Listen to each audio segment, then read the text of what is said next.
A 10-year-old boy stands in the center of a packed professional stadium, not to play but to entertain. As the adult players rest in the locker room, this tiny curly-haired kid starts juggling the ball. He doesn't drop it. Head, shoulders, knees, feet. 10 minutes pass.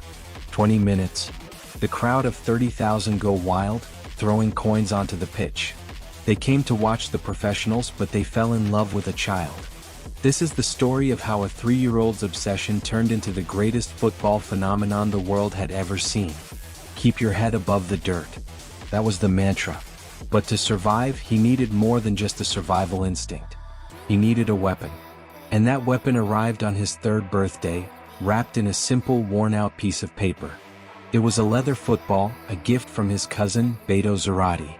In the muddy, bleak reality of Villa Fiorito, this wasn't just a toy. It was a ticket to another universe. Little Diego fell in love instantly. He slept with the ball tucked under his shirt so nobody could steal it. He walked to the shops with it, bounced it off his knees while running errands, and took it to bed like a beloved pet. The ball became an extension of his own body. By the time he was 8, the ball was practically glued to his left foot. His friend, Gregorio Carrizo, knew Diego was different. In 1969, Goyo took him to a trial for the Youth Academy of Argentinos Juniors. The coach, Francisco Cornejo, was looking for young talents. When Diego took the field, Cornejo was stunned. He watched this tiny, undernourished kid weave through defenders 3 times his size with effortless grace. It was so perfect, so unnatural, that Cornejo actually believed Diego was a fraud. He thought the boy was a dwarf or an adult posing as a child. Cornejo demanded to see Diego's birth certificate to prove he was actually 9 years old. When the papers confirmed the truth, Cornejo knew he had discovered a miracle. The slum didn't create suffering. It created Maradona.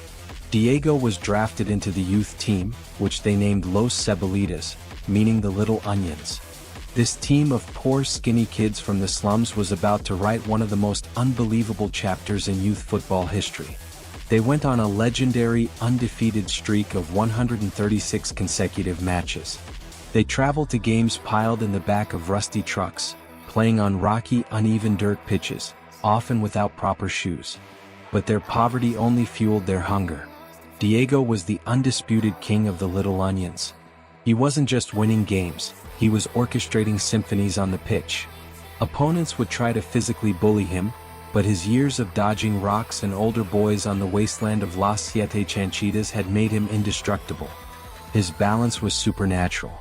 His vision was decades ahead of his age.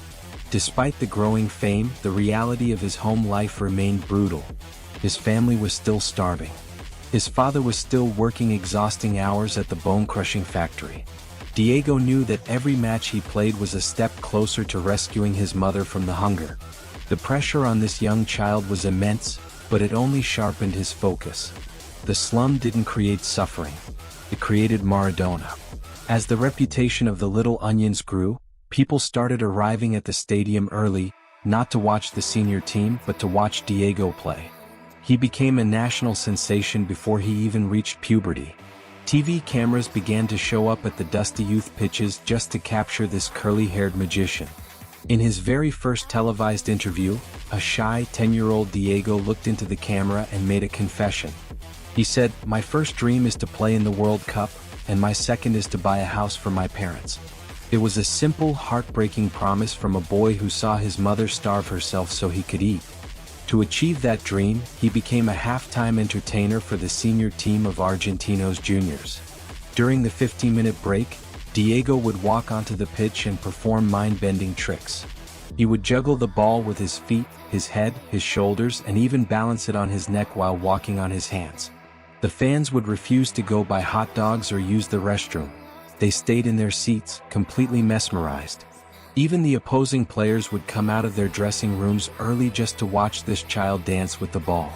On one famous afternoon, the crowd started chanting for the senior team's coach to sub the 10-year-old Diego into the actual professional match. He was a child, but he already carried the aura of a god. He was no longer just Diego. He was the hope of an entire nation. The boy who had almost drowned in a septic tank was now the most talked about talent in South America. But fame in Argentina is a dangerous thing. The step from youth sensation to professional football is a brutal, unforgiving leap. The physical demands of professional football in the 1970s were notoriously violent. Defenders did not tackle to win the ball, they tackled to break bones. And Diego was about to be thrown into this lion's den at an age when most kids were still in school. At just 15 years old, he was called up to make his professional debut for Argentinos juniors. He was about to face grown men, hardened professionals who had families to feed and did not care about the dreams of a slum kid. His coach turned to him on the bench and told him he was going on. But before Diego stepped onto the pitch, his coach whispered a final piece of advice that would set the stage for one of the most audacious debuts in the history of the sport. That advice would lead to a moment of pure disrespect that would make Diego an overnight legend, but it would also paint a massive target on his back. What was that advice, and how did a 15-year-old boy humiliate a seasoned veteran in his very first minute on the pitch? Find out in the next episode of this special series.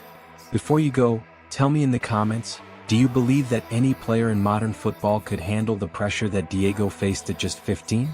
Let me know your thoughts and subscribe so you do not miss the next chapter of this incredible journey. Keep your head above the dirt, and I will see you next time.